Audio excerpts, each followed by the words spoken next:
तो देखो ये छहों दर्शन और ये वेद को अथॉरिटी मानते हैं और ये महापुरुषों के बनाए हुए हैं। जब इनमें इतनी विपरीत बातें हैं कि हम इनको सुलझा नहीं पाए, महापुरुष लोग सुलझा लेते हैं, वो बात अलग है सब सही, लेकिन वो कैसे सही है ये हमारी बुद्धि से हम नहीं समझ सकते, चाहे वो कितनी बड़ी बुद्धि हो। ये पीएचडी और ये डीलिट और ये आचार्य की डिग्री की खोपड़ी काम नहीं आएगी इन शास्त्रों की उलझनों को सुलझाने में। अगर कोई महापुरुष मिल जाए, आज सूरदास आ जाए, तुलसीदास आ जाए, मीरा आ जाए, या कोई अपड़ गंवार, लठ गंवार, धन्ना जाटी आ जाए और वो समझा दें कि ये ऐसे ऐसे करो और हम उसको मान लें और करें तो हमारा काम बन जाएगा। और अगर अपनी खोपड़ी से हम उसको समझना चाहेंगे तो अनंत जन्म बीत चुके और अनंत जन्म आगे भी बीतेंगे, लेकिन हम 0/100 रहेंगे। पुराण में एक कथा है कि एक भरद्वाज मुनि थे, आप लोगों ने नाम सुना होगा, भरद्वाज गोत्र होता है बहुत से लोगों का। उन्होंने सारे जीवन वेद पढ़ा। वृद्धावस्था में इंद्र उनके पास पहुंचा। इंद्र ने कहा कि आपने पूरे जीवन क्या किया? तो उन्होंने कहा हमने वेद पढ़ा। अगले जन्म में क्या करोगे? उन्होंने कहा वेद पढ़ूंगा। उसके अगले जन्म में क्या करोगे? उन्होंने कहा वेद पढ़ूंगा। तो इंद्र ने 3 मुट्ठी कंकड़ लेकर के भरद्वाज मुनि से कहा कि देखो ये 1 2 3 ये इतना हुआ जो तुम 3 जन्म में पढ़ोगे, और अनंता वही वेदा, अनंत काल तक भी अगर तुम वेद को पढ़ते रहो तो भी 0/100 मिलेगा। था नहीं पा सकते तुम वेद की। और अगर कोई महापुरुष तुमको मिल जाए असली और वो तुमको बता दे कि ये ऐसे ऐसे करना है और उसको करो तो फिर काम बन जाए, और खुद अगर उसमें जाओगे तो फिर ऐसा समुद्र है वेद कि तुम उसमें डूब जाओगे, कहीं था नहीं पाओगे।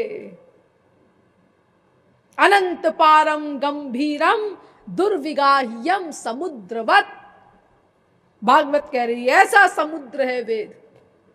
तो देखिए धर्म वही है जो वेद सम्मत हो, तब हमको वो धर्म मानना है। यानी वेद जिसको धर्म कहे वही धर्म है, लेकिन वो क्या है ये वेद का मर्मज्ञ कोई महापुरुष हमको बताएगा, तब हमको धर्म का सही सही ज्ञान होगा और वो धर्म फिर हमको मानना है। मुझे रोम रोम से विश्वास है अपने अनुभव के आधार पर कि भाई मैंने तो किसी वेद के मर्मज्ञ से ही समझा है धर्म के रहस्य को, और आप लोग भी मेरी बात से पूरी तरह सहमत होंगे क्योंकि आप लोगों के भी अपने अपने अनुभव हैं श्री महाराज जी को लेकर के। और जिनका कोई अनुभव नहीं है, जो बाहर के लोग हैं, नए लोग हैं, उनको भी ये बात स्वीकार करनी पड़ेगी कि हाँ भाई वो तो वेद के मर्मज्ञ हैं ही। क्योंकि अगर कोई उनके महापुरुषत्व को न भी स्वीकार करे अथवा उनकी भगवत्ता को न भी स्वीकार करे तो भी डिक्लेयर्ड ओरिजिनल जगत गुरु हैं, वो सब जानते हैं। और ये कोई ओरिजिनल जगत गुरु की डिग्री लेकर के वो कहीं गोलोक से नहीं आए हैं, यही संसार में मिली है उनको, और वो भी उन लोगों के द्वारा दी गई है जो भारत के टॉप मोस्ट विद्वान हैं हर ग्रंथ के। ऐसे उन काशी विद्वत परिषद के 500 विद्वानों के द्वारा नतमस्तक होकर के जिनको ये ओरिजिनल जगत गुरु की उपाधि दी गई, और खाली जगत गुरु की नहीं, धन्यो मान्य जगत गुरु तम पदैः सोयम समभ्यर्च्यते। अरे बड़ा लंबा चौड़ा सर्टिफिकेट है ना महाराज जी का, आपने देखा होगा वो काशी विद्वत परिषद का दिया हुआ, उसमें बहुत सारी बातें लिखी हैं, बड़ी लंबी चौड़ी उसमें प्रशंसा है।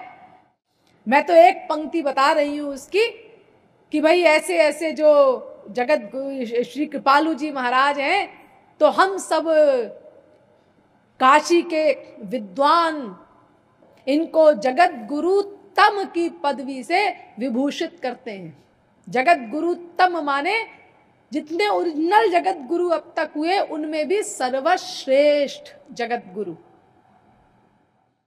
श्री महाराज जी ओरिजिनल 5वें जगत गुरु हैं, और उनके पहले चौथे ओरिजिनल जगत गुरु 700 वर्ष पूर्व हुए थे जगत गुरु श्री माध्वाचार्य, और उनसे पहले फिर रामानुजाचार्य हुए, उनके पहले निम्बारकाचार्य हुए, और उनके पहले सबसे पहले जगत गुरु आदि जगत गुरु शंकराचार्य हुए थे लगभग 2500 वर्ष पूर्व। तो ये जो 4 ओरिजिनल जगत गुरु श्री महाराज जी के पहले हुए, इन जगत गुरुओं में भी टॉप के जगत गुरु यानी अब तक के सर्वश्रेष्ठ जगत गुरु, ये उपाधि प्राप्त हुई श्री महाराज जी को। तो मूल जगत गुरु हैं और जगत गुरुओं में भी सर्वश्रेष्ठ हैं, तो फिर उनसे बड़ी तो कोई अथॉरिटी और विश्व में है नहीं जो वेदों शास्त्रों का मर्मज्ञ हो। और फिर हमारे महाराज जी तो इतनी बड़ी अथॉरिटी होते हुए, सबसे बड़ी अथॉरिटी होते हुए भी कोई बात अपनी जेब से नहीं बोलते, उनका तो एक एक वाक्य प्रमाण है, क्योंकि वो ओरिजिनल जगत गुरु हैं। लेकिन फिर भी वो जो कुछ कहते हैं उसको वेद से लेकर रामायण तक सब धर्म ग्रंथों से प्रमाणित करते हैं। और इतना ही नहीं, बाकायदा नंबर देते हैं उपनिषदों का और सब ग्रंथों का कि पढ़ लो जा करके, हम अपने मन से बना करके नहीं बोल रहे हैं श्लोक। क्योंकि तमाम ऐसे खप्ती भी संसार में हो सकते हैं ना जो ये सोच ले कि भाई हम संस्कृत तो पढ़े नहीं है, पता नहीं ये सब बातें वेदों उपनिषदों में लिखी भी है कि नहीं, क्या पता ये अपने मन से बोल रहे हो। हाँ, ऐसा भी कुछ लोग सोच सकते हैं। एक बार ऐसा हुआ था हमारे श्री महाराज जी के प्रचार काल में, हम लोगों को प्रचारकों को पढ़ाने के पूर्व श्री महाराज जी स्वयं देते थे पब्लिक लेक्चर्स। अब तो जब से हम लोगों को उन्होंने पढ़ाया है तब से पब्लिक लेक्चर्स बहुत कम देते हैं। आप लोगों को पता है, कभी कभी कोई बहुत पीछे पड़ता है तो दे दिया, लेकिन पहले श्री महाराज जी स्वयं 15-15, 20-20, 25-25 दिन के प्रवचन देते थे। तो एक बार बिलासपुर में श्री महाराज जी का प्रवचन हो रहा था, तो वहां पर एक पुराने आईसीएस, पहले हमारे यहाँ इंडिया में आईसीएस हुआ करते थे ना, तो एक रिटायर्ड कमिश्नर, बुढ़े हो गए थे वो, तो वो आते थे श्री महाराज जी के प्रवचन में, और 3-4 दिन तक आए बड़ी श्रद्धा बड़ी भक्ति के साथ। तो उनके यहाँ एक पुरोहित आता था पूजा पाठ करने के लिए। ये शादी ब्याह कराते हैं, पूजा पाठ करते हैं, पुरोहित होते हैं ना। तो श्री महाराज जी तो कर्मकांड का खंडन करते हैं कि भाई ये देवी देवताओं की पूजा ये व्यर्थ है, कर्मकांड व्यर्थ है, क्योंकि ये तो तुमको बहुत से बहुत अगर ठीक ठाक हो भी गया, जो कलयुग में तो असंभव सा ही है, तो ये तुमको स्वर्ग दे देगा कुछ दिनों के लिए, और स्वर्ग तो माया की ही जेल है, और वहां से लौटने के बाद फिर कुत्ता बिल्ली गधा सुअर बनना पड़ेगा। तो ये कर्म धर्म के चक्कर में नहीं पड़ना चाहिए। सुप्रीम पावर श्री कृष्ण की भक्ति करो तो मायातीत हो जाओ, अनंत काल के लिए परमानंद आदि प्राप्त हो जाए। तो चूंकि महाराज जी कर्मकांड का खंडन करते हैं, इसीलिए उसको बुरा लगा होगा। तो उसने उन कमिश्नर साहब से कहा कि साहब आप तो संस्कृत जानते नहीं, यो जितनी बातें प्रवचन में बोलते हैं ये सब गलत बोलते हैं। ना कहीं वेद में लिखा है, ना भागवत में लिखा है, ना गीता में लिखा है, कहीं कुछ नहीं लिखा है। अब जनता तो जो बिचारी है वो तो कुछ वेद शास्त्र कुछ पढ़ी नहीं है, इसीलिए ये बेवकूफ बना रहे हैं लोगों को, धोखा दे रहे हैं सब पब्लिक को। इस तरह की बातें उसने महाराज जी के लिए बोल दी कमिश्नर साहब से। अब कमिश्नर साहब को बेवकूफ कहो या सीधा साधा कहो, कुछ भी कहो, उन्होंने उसकी बात मान ली और प्रवचन में जाना बंद कर दिया। अब उसी शहर में एक बहुत बड़े विद्वान भी थे, वो किसी के प्रवचन में नहीं जाते थे, कोई भी आए बोलने के लिए। कुछ अहंकार भी था और वाकई बहुत बड़े विद्वान भी थे वो दर्शन शास्त्र के, लेकिन श्री महाराज जी के प्रवचन में वो रोज आते थे। 2 लोग उनको पकड़ करके लाते थे, बहुत बुढ़े हो गए थे वो। तो 3-4 दिन तक कमिश्नर साहब जब आए नहीं प्रवचन में, तो कमिश्नर साहब के एक मित्र ने एक दिन उनसे कहा कि तुम प्रवचन में नहीं आते जगत गुरु श्री कृपालु जी महाराज के। तो उन्होंने कहा अरे वो तो सब कुछ धोखा है, तुमको नहीं मालूम, कुछ नहीं जानते वानते, वो हमारे पंडित जी कह रहे थे। तो उन्होंने कहा कि तुम्हारे पंडित कौन से हैं जो ऐसा कह रहे थे? अरे मैंने भी गीता पढ़ी है और इतने वो गीता के कोटेशंस देते हैं, मैं जानता हूं, और मैंने उपनिषद भी पढ़ा है, कई ग्रंथ मैंने देखे हैं जिनसे वो कोट करते हैं। ये कैसे कह दिया तुम्हारे पुरोहित जी ने, पंडित जी ने, कि हाँ वो सब गलत बोलते हैं, कहीं कुछ नहीं लिखा है। और फिर उन्होंने कहा चलो उनको बुलाओ, उन विद्वान को, वो जो बूढ़े विद्वान थे ना, उन पंडित जी का नाम लिया कि उनको बुला करके पूछो, वो तो रोज आते हैं उनके प्रवचन में। बोले वो आते हैं? अरे वो तो कभी किसी के प्रवचन में नहीं जाते, हमने ऐसा सुना है। बोले हाँ वो कहीं नहीं जाते, लेकिन जगत गुरु श्री कृपालु जी महाराज के प्रवचन में वो रोज आते हैं। तो उनको बुलाने के लिए कमिश्नर साहब ने अपनी गाड़ी भेजी। तो खैर उनको गाड़ी में बिठा करके लाया गया। अब कमिश्नर साहब ने सारी बात बताई उनको। तो उन्होंने कहा कि कौन सा पुरोहित है तुम्हारा, कौन सा पंडित है? तो उन्होंने बताया कि ये नाम है, ये पुरोहित है। अब वो पुरोहित जो था पंडित, उसको उन्होंने ही पढ़ाया था। अरे मतलब थोड़ा सा पढ़ा दिया था तो वो पूजा पाठ वगैरह करने लगा था। वो कर्मकांड में कोई बहुत ज्यादा पढ़ने की जरूरत तो पड़ती नहीं, 1 साल कोई पढ़ ले तो अपना वो पंडित हो जाता है, कर्मकांड करने लगता है। तो उन्होंने कहा बुलाओ उसको। अब एक आदमी बुलाने गया पंडित को। तो उसने कहा क्यों बुला रहे हैं हमको कमिश्नर साहब? तो उन्होंने कहा पता नहीं, वो तुम्हारे गुरुजी आए हैं और वो कुछ जगत गुरु जी महाराज के लेक्चर से संबंधित कोई बात है। अब वो समझ गया। तो उसने कहा मैं नहीं जाता। सकपका गया बेचारा, घबरा गया बहुत। बोले मैं नहीं जाता, मेरी तो रोजी रोटी गई।